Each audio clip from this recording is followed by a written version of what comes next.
మన south Andhra TV ప్రేక్షకులకు స్వాగతం.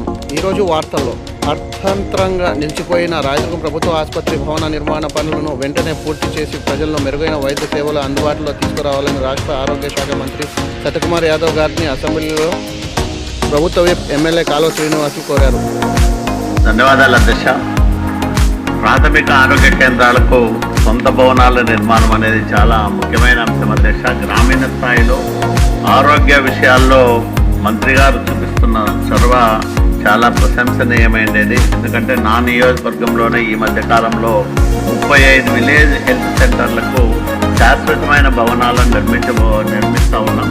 ఆయుష్మాన్ భారత్ పథకం కింద మంత్రి గారికి ఢిల్లీలో ఉన్న పలుకుబడితో ఎక్కువ నిధులు తీసుకొచ్చి కట్టిస్తూ ఉన్నారు. చాలా సంతోషం.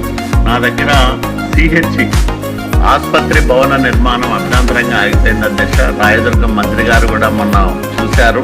దాన్ని పూర్తి చేయడానికి సత్వరం చర్యలు తీసుకోవాలి. అట్లాగే దర్గాహొన్నూరు బొమ్మనహాల్ మండలం దర్గాహొన్నూరు సిహెచ్సిలో గతంలో నేను శాంక్షన్ చేయించింది. మధ్యలో వైసీపీ ప్రభుత్వంలో దాన్ని హడావడిగా ప్రారంభం చేశారు, కానీ అక్కడ ఏమీ వసతులు లేకోకుండా ప్రారంభం చేశారు. జిల్లా అధికారుల దృష్టికి కూడా తీసుకొచ్చారు.